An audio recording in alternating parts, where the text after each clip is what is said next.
ஜீவன்முக்திப்ரதம் தேவம். பரமஹம்ச நித்யானந்தர் ஓர் வாழும் அவதார புருஷர். பிறப்பிலிருந்தே ஞான சக்தியை வெளிப்படுத்திய பிறவி யோகி. தமிழிலும் ஆங்கிலத்திலும் பரமஹம்சர் அருளியிருக்கும் 500க்கும் மேற்பட்ட புத்தகங்கள் Telugu, Kannada, Malayalam, Hindi, Sanskrit, Gujarati, Oriya, Bengali, Marathi, French, Croatian, Polish, Portuguese, Italy, German, Danish, Spanish, Russian மொழி, சீன மொழி போன்ற 26 சர்வதேச மொழிகளில் மொழிபெயர்த்து வெளியிடப்பட்டுள்ளது. 10,000 மணி நேரத்திற்கும் மேல் ஞான கருத்துக்களை மொழிந்துள்ள அரிய பேச்சாளர். லட்சக்கணக்கானவர்களுக்கு அன்னதானம், இலவச மருத்துவ வசதி, கல்வி உதவி, மேலும் உலகம் முழுவதிலும் 140க்கும் மேற்பட்ட இடங்களில் பள்ளிகள், ஆசிரமங்கள், ஆலயங்கள் மற்றும் மருத்துவமனைகள் அமைத்து ஒப்பற்ற சேவை செய்து வரும் சமூக சேவகர். லட்சக்கணக்கானவர்களுக்கு தலைவலி முதல் கேன்சர் வரை தனது தியான சக்தியால் தீர்த்து வைத்த தியான சிகிச்சையாளர். கோடிக்கணக்கான மக்களுக்கு உடல் நலம், மனவளம் ஆகியவற்றிற்கான கிரியைகளை வகுத்து தரும் கிரியா யோகி. கோடிக்கணக்கான மக்களுக்கு வாழ்வியல் பிரச்சனைகளுக்கான தீர்வுகளை தந்த வாழும் ஞானி. 151 நாடுகளில் தியான மையங்களோடும் விடுதி, Tiruvannamalai, Rajapalayam, Salem, Hyderabad, Varanasi, loss Angeles, Seattle, Ohio, San Jose, Phoenix ஆகிய சர்வதேச நாடுகளிலும் ஆசிரம கிளைகளோடும் நடந்து வரும் உலகளாவிய நித்யானந்த தியானபீட ஆன்மீக இயக்கத்தின் நிறுவனர். 1 கோடிக்கும் மேற்பட்ட சீடர்களால் ஆத்மார்த்தமாக பின்பற்றப்படும் ஞான குரு. தீட்சையின் மூலம் சக்தி பரிமாற்றத்தை நிகழ்த்தும் அவதார சக்தி. பாரம்பரிய யோக கலையை ஆயிரக்கணக்கான யோக மையங்கள் மூலம் உலகமெங்கும் எடுத்துச் சென்ற நவீன கால யோகி. லட்சக்கணக்கான மக்களுக்கு குண்டலினி சக்தியை உயிர்ப்பித்து அஷ்ட சித்திகளை அருளும் அஷ்டமா சித்திதாயகன். இந்தியாவில் பெங்களூரு, ஹைதராபாத், திருவண்ணாமலை மற்றும் சர்வதேச நாடுகளில் Los Angeles, San Jose, Seattle, Toronto, Ohio, Oklahoma, Phoenix, Saint Louis, Malaysia, Brazil, Paris, Guadeloupe, Dallas, New York, New Jersey, Atlanta, Calgary, Vancouver, Singapore என்று உலகம் முழுவதும் வைதீக ஆலயங்களை அமைத்து வேத கலாச்சாரத்திற்கு மறுமலர்ச்சி அளித்த ஆன்மீக சுடர். லட்சக்கணக்கான இளைஞர்களின் எதிர்காலத்திற்கு வழிகாட்டியாய் திகழும் ஒரே இளம் குரு. உலகிலேயே இணையதளத்தின் மூலம் அதிகமாக பார்க்கப்படும் ஆன்மீக குரு. அரசியல் துறையிலும் ஊடகத்துறையிலும் ஊடுருவியிருக்கும் நாத்திக ரவுடி கும்பல்களால் தொடுக்கப்பட்ட மத தாக்குதலையும் தாண்டி ஒப்பற்று ஒளிரும் ஆன்மீக ஒளி. அசைக்க இயலாத என்றென்றும் நிலைத்திருக்கும் ஞான கல்ப விருட்சம். ஆனந்தானுபவாஸ்வாதம் சர்வரோக நிவாரகம் வந்தே பாப விநாசக்தம் நித்யானந்தாய ஸ்வாகதம். நித்யமுக்தம் நிர்விகல்பம் தியானலோக பிரதீபகம் வந்தே சாந்தமயம் பந்தம் நித்யானந்தாய ஸ்வாகதம். ஆனந்தகந்த சஞ்சாரம் சர்வோபாதி விநிர்முக்தம் வந்தே ஞானாலயம் நாதம் நித்யானந்தாய ஸ்வாகதம்.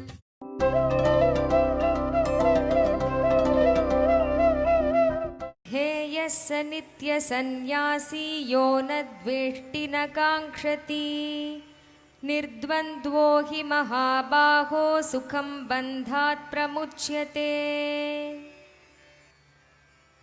ஞேயஸ்ஸ நித்ய சந்நியாசி யோன த்வேஷ்டி ந காங்க்ஷதி நிர்த்வந்த்வோ ஹி மகாபாகோ சுகம் பந்தாத் பிரமுச்சதே.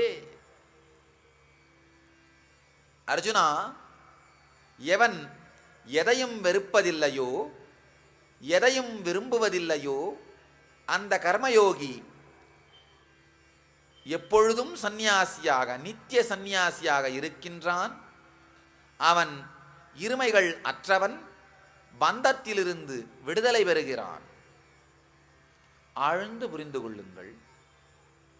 இந்த சத்தியங்கள் நாம் தியானிக்க வேண்டிய சத்தியங்கள். இது ஒரு தியான நுட்பம், வேற ஒண்ணுமே வேணாம். இந்த சுகம் துக்கம் இதுக்கு அப்பாற்பட்டு வாழ முடியுமா? இது சாத்தியமா? அப்படின்ற சந்தேகத்தை மட்டும் உங்களுக்குள்ளேயே அரைத்து கொண்டிருந்தால் கூட அது ஒரு பெரிய தியானம். வாழ முடியும்னு நீங்க நம்பணும்னு நான் சொல்ல வரல. இது சாத்தியமா இல்லை, இது நமக்கு தேவையா, இந்த தேடுதல் இருந்தால் கூட உங்கள் வாழ்க்கையின் மிகப்பெரிய துக்கங்களிலிருந்து, மிகப்பெரிய அலைக்கழிப்புகளிலிருந்து, மிகப்பெரிய மாற்றங்களிலிருந்து, உங்கள் வாழ்க்கையின் மிகப்பெரிய உணர்வு சுனாமிகளிலிருந்து நீங்கள் தப்பி விடுவீர்கள். வாழ்க்கை அப்படிங்கிறதே பல்வேறு நிகழ்ச்சிகளின் தொகுப்பு. மீண்டும் மீண்டும் மீண்டும் பல்வேறு நிகழ்வுகள் பல்வேறு கோணங்களில் வெளியிலும் உள்ளும் நடந்து கொண்டே இருக்கின்றது.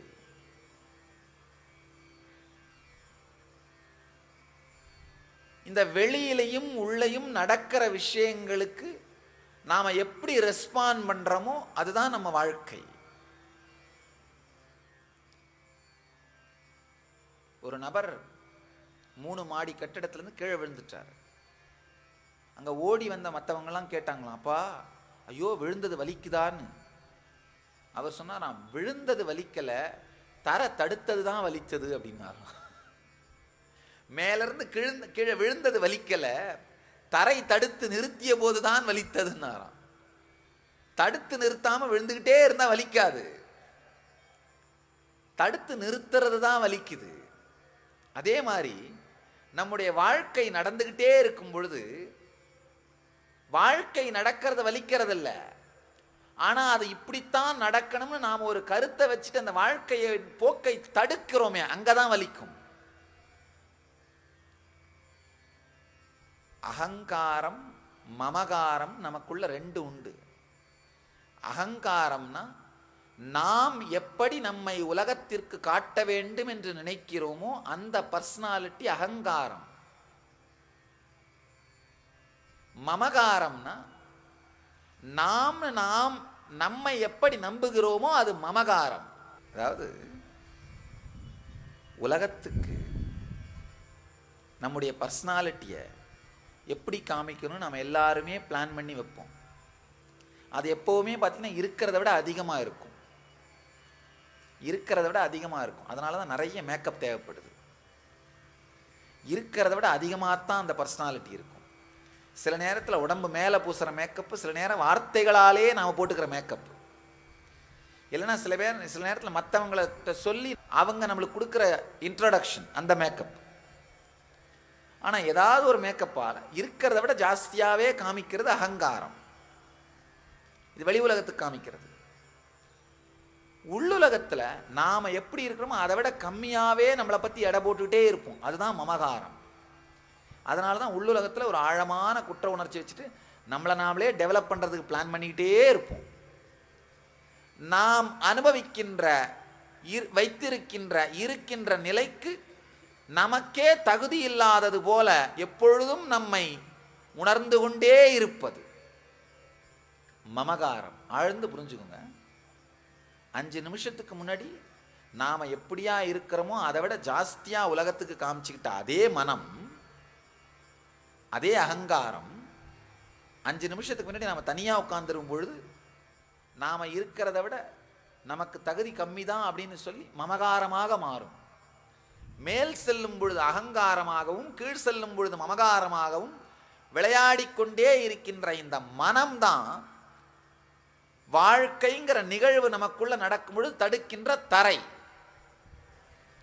வாழ்க்கையில் நாம மிதந்து கொண்டிருக்கும் பொழுது தடுத்து வலியை ஏற்படுத்துகின்ற தரை வேற ஒன்றும் கிடையாது, நமக்குள்ள இருக்கிற இந்த அகங்காரமும் மமகாரமும் தான். இந்த கதையில் வர மாதிரி விழுந்தது வலிக்கல, தடுத்தது தான் வலிக்குது.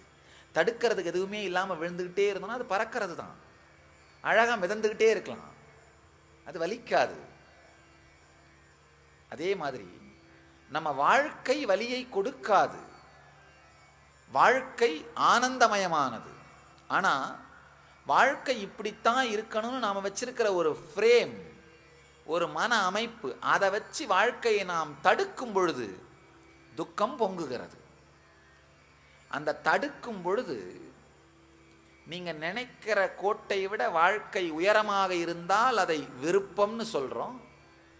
நீங்க நினைக்கிற கோட்டை தாண்டி வாழ்க்கை உள்ள வர முயற்சி பண்ணா அதை வெறுப்புன்னு சொல்றோம். நீங்க வாழ்க்கை இத்தனை பணத்தோடு இருக்கணும்னு ஒரு வரையறை வச்சிங்கன்னா அந்த கோட்டை விட அதிகமாக இருந்தால் ஆஹா நான் பணக்காரன்னு சொல்கிறோம். அந்த கோட்டை விட கீழே போச்சுன்னா ஆஹா நாம் ஏழைன்னு சொல்கிறோம். அதே மாதிரி சுகத்துக்கு ஒரு எல்லை போட்டு என் வாழ்க்கை இப்படியெல்லாம் இருக்கணும்னு நினைக்கிறோம். அதை விட அதிகமாக சுகம் இருந்தால் ஓ இது விருப்பம் அப்படின்னு சொல்கிறோம். அதை விட கம்மியாக சுகம் இருக்க மாதிரி தெரிஞ்சால் ஓ இது வெறுப்பு. உண்மையில் என்னன்னா வாழ்க்கை வலியை ஏற்படுத்துவதில்லை. விருப்பமும் வெறுப்பும் வாழ்க்கை உங்களுக்கு அளிப்பதில்லை. நீங்கள் உங்களுக்கு உருவாக்கி கொள்ளுகின்ற துக்கம். அதை தடுப்பதனாலும் எதிர்ப்பதனாலும் அதன் போக்கை மறுப்பதனாலும் மறைப்பதனாலும் மறிப்பதனாலும் மாற்ற முயல்வதனாலும் நீங்கள் உங்களுக்கு ஏற்படுத்தி கொள்ளுகின்ற துக்கம்தான் விருப்பும் வெறுப்பும்.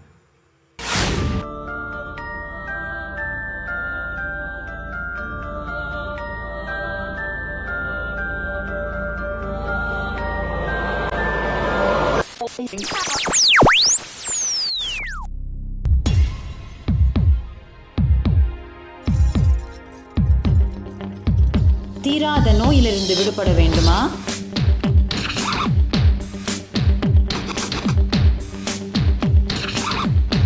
பிரச்சனைகள் இல்லாத உறவுகள் வேண்டுமா? நிம்மதியான உறக்கம் வேண்டுமா? வாழ்க்கையில் மனத்தெளிவும் உற்சாகமும் அதிகரிக்க வேண்டுமா? ஆனந்த ஸ்புரண தியான முகாம் இவை அனைத்தையும் 2 நாட்களில் உங்களுக்கு அனுபவமாக்கி தருகிறது.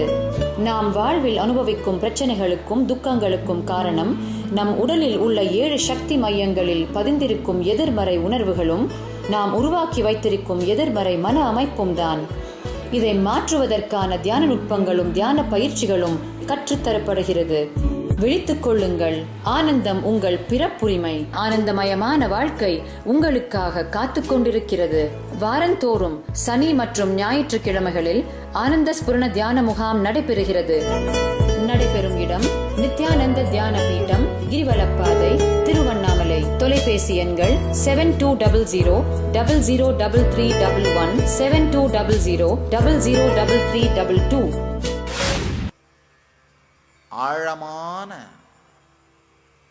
உணர்வு முழுவதும் மலர்ந்த ஏற்றுக்கொள்ளும் தன்மை. ஆழ்ந்து புரிஞ்சுங்க.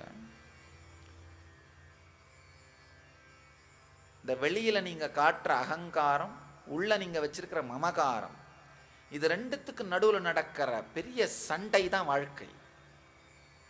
மிகப்பெரிய சண்டை, அதுதான் வாழ்க்கை. இந்த இரண்டையும் வெளியில உங்களுக்கு இருக்கிற சூழ்நிலை, உள்ள உங்களுக்கு இருக்கிற சூழ்நிலை, இந்த இரண்டையும் ஆழமாக முழுமையாக ஏற்றுக்கொள்ளும் தன்மை. வாழ்க்கை இப்படித்தான். புத்தர் ரொம்ப அழகா சொல்வார் ஒரு வார்த்தையை, ததாடம், இருப்பு, இருப்பு நிலை. இந்த இருப்பு நிலையை வெளியிலும் உள்ளும் ஆழ்ந்து ஏற்றுக்கொள்வீர்களானால் இப்ப இப்படித்தான் இருக்கு, அடுத்த வினாடி இது மாறலாம், மாறாம போகலாம், இப்போ ஆனா இப்படித்தான் இருக்கு அப்படின்னு ஏற்றுக்கொள்ள துவங்குவீர்களானால் வெளியிலும் உள்ளும் விஷயங்களை ஏற்றுக்கொள்ள துவங்குவீர்களானால் திடீர்னு பார்ப்பீங்க வாழ்க்கையில உங்களை புரட்டி போட்டு கொண்டிருந்த சுனாமி எல்லாம் காணாமல் போய்விடும். நல்லா புரிஞ்சுங்க. டீ கப்பில் ஏற்படுற அலை எறும்புக்கு சுனாமி. காரணம் என்னன்னா எறும்பினுடைய அளவு சின்னது. எறும்பு தன்னுடைய அளவை அதிகமாக்கி கொண்டால் டீ கப்பில் ஏற்படுற அலை எறும்பை பாதிக்க முடியாது. அதே மாதிரி நீங்களும் சாதாரண மனிதர்களாக இருக்கின்ற வரை உங்களுக்குள் பொங்கும் உணர்ச்சி சுனாமிகள் உங்களை பாதித்து கொண்டே இருக்கும். அவை உங்களை அழித்து கொண்டே இருக்கும். உங்களுடைய உள்ளுணர்வை அகலமாக்கி உங்களுடைய வாழ்வின் அனைத்தையும் ஏற்றுக்கொள்ளும் சக்தியை உயரமாக்குவீர்களானால் எந்த உணர்ச்சி சுனாமியும் எந்த உணர்வு சுனாமியும் சாதாரண டீக்கப்பில் ஏற்படுற அலைதான். ஆழ்ந்து புரிந்து கொள்ளுங்கள். வெறுப்பானாலும் இருப்பதை ஏற்றுக்கொள்வது, வெளியில் இருக்கும் அகங்காரம், உள்ளுக்குள் இருக்கும் மமகாரம், இரண்டின் மாற்றத்தையும் ஏற்றுக்கொள்வது. இப்போ இப்படித்தான் இருக்கு. ஏன்னா வெளியிலையும் நீங்க எவ்வளோ மாற்றினாலும் நீங்க விரும்பின நிலையை அடைந்து விட்ட உணர்வு உங்களுக்கு வரவே வராது.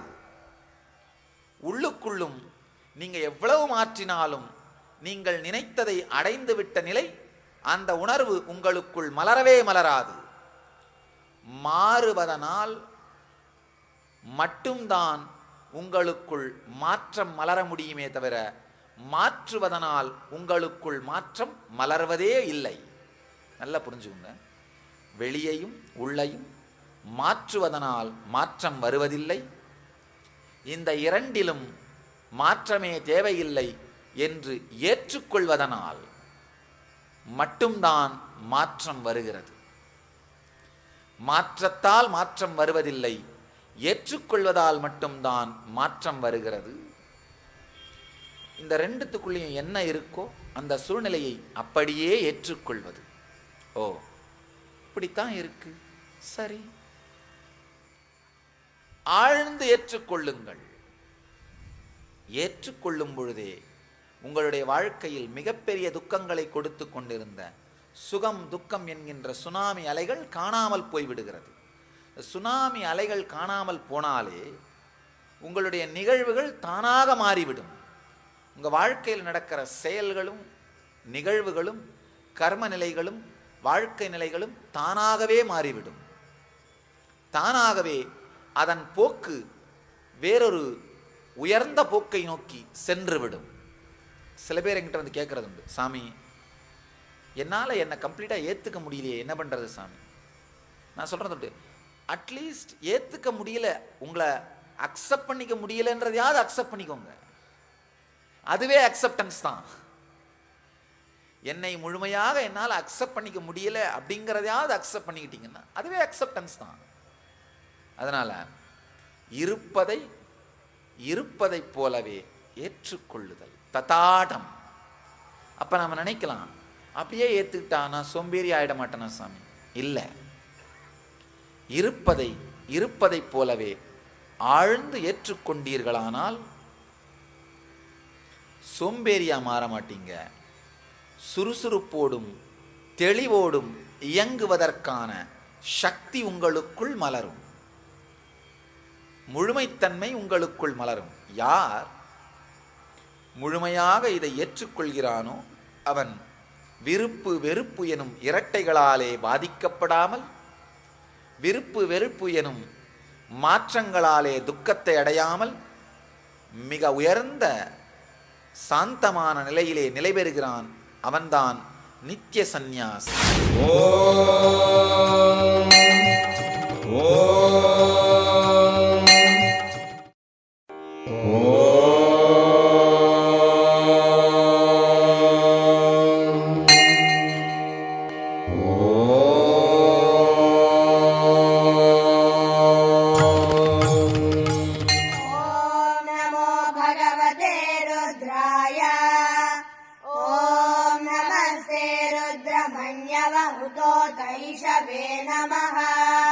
नमस्ते अस्तु धन्वने बाहुभ्यामुतते नमः। या तैष शिवतमा शिवं बभूव ते धनुः शिवा शरव्याया तव तया नो रुद्रमृडया। या ते रुद्र शिवा तनूरघोरा पापकाशिनी तया नस्तनुभाषन्त. புரிஞ்சுங்க, சந்நியாசம் வெறும் துணியால் அல்ல, உணர்வால். உள்ளுக்குள்ளே மாற்றம் வருமானால் நீங்கள் எங்கிருந்தாலும் சந்நியாசி. உள்ளுக்குள் மாற்றம் வராவிட்டால் நீங்கள் எங்கிருந்தாலும் சந்நியாசி இல்லை. இந்த துணி உள்ளுக்குள் மாற்றம் வந்து விட்டது போது ஒரு உதவி, அவ்வளவுதானே தவிர இப்போ இந்த துணியை போட்டால் என்ன பண்ணுவாங்க? ஓ, இவர் மாற்றம் வந்தவர், இவரை நாம் தொந்தரவு செய்ய வேண்டாம், மற்றவர்களுக்கு கொடுக்கிற ஒரு ஸ்டேட்மெண்ட் தான் அது. மற்றபடி உண்மையான சந்நியாசம் என்னன்னா தனக்குள் மாற்றம் வருவது. அதைத்தான் இங்கு கிருஷ்ணன் ரொம்ப அழகா சொல்றாரு. ஞேயஸ்ஸ நித்ய சந்நியாசி யோனத்வேஷ்டின காங்ஷதி நிர்த்வந்தோஹி மகாபாகோ சுகம் பந்தாத் பிரமுச்சதே. உண்மையான சந்நியாசம் என்னன்னா உங்களுடைய நீங்க வாழுகின்ற உணர்வு நிலையை உயர்த்தி கொள்வது, உங்க ஃப்ரீக்வன்சியை ரைஸ் பண்ணிடுறது. நீங்க இப்ப வாழ்ந்துட்டு இருக்கிற உங்களுக்கு எது சுகம் எது துக்கம்னு தோணுதோ அந்த உணர்வே உயர்ந்து விடுவது. 6 மாதத்துக்கு முன்னாடி உங்களுக்கு இருந்த துக்கம் சுகம் இன்னமும் உங்களுக்கு சுகமாவே துக்கமாவே தெரியுதுன்னா நீங்கள் வாழ்க்கையை வாழவில்லைன்னு அர்த்தம். 6 மாதங்களுக்கு ஒரு முறையாவது உங்களுடைய சுகம் துக்கம்னு தோணுகின்ற கருத்துக்கள் முழுமையாக மாறி இருக்க வேண்டும். அப்படின்னா தான் உங்கள் வாழ்க்கை உயர்ந்து கொண்டே இருக்கிறதுன்னு அர்த்தம். சின்ன வயசுல பொம்மையை வச்சு விளையாடுறது சுகம், அது காணாம போனா துக்கம். அப்போ அது தப்பு இல்லை.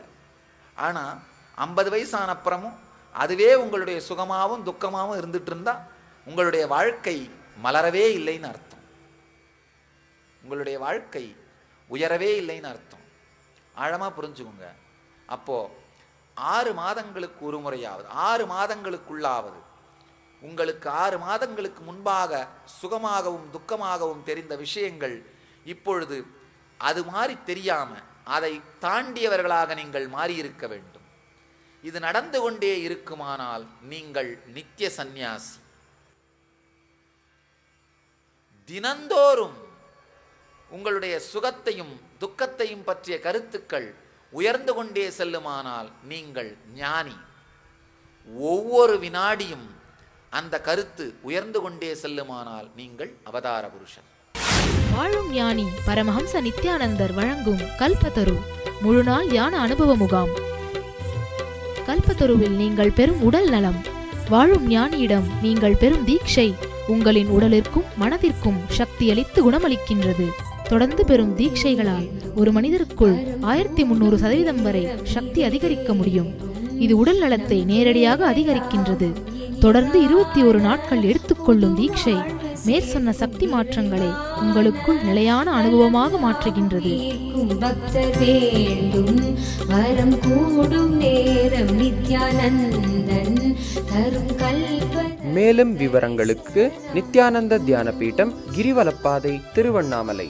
தொலைபேசி எண்கள் 7200003311, 7200003322, www.nityananda.org. உங்களுடைய சுகம் துக்கங்களை பற்றிய கருத்துக்கள் உயர்ந்து கொண்டே செல்லுமானால் நீங்கள் சந்நியாசி. ஒவ்வொரு நாளும் அந்த கருத்து உயர்ந்து கொண்டே செல்லுமானால் நீங்கள் ஞானபுருஷர்.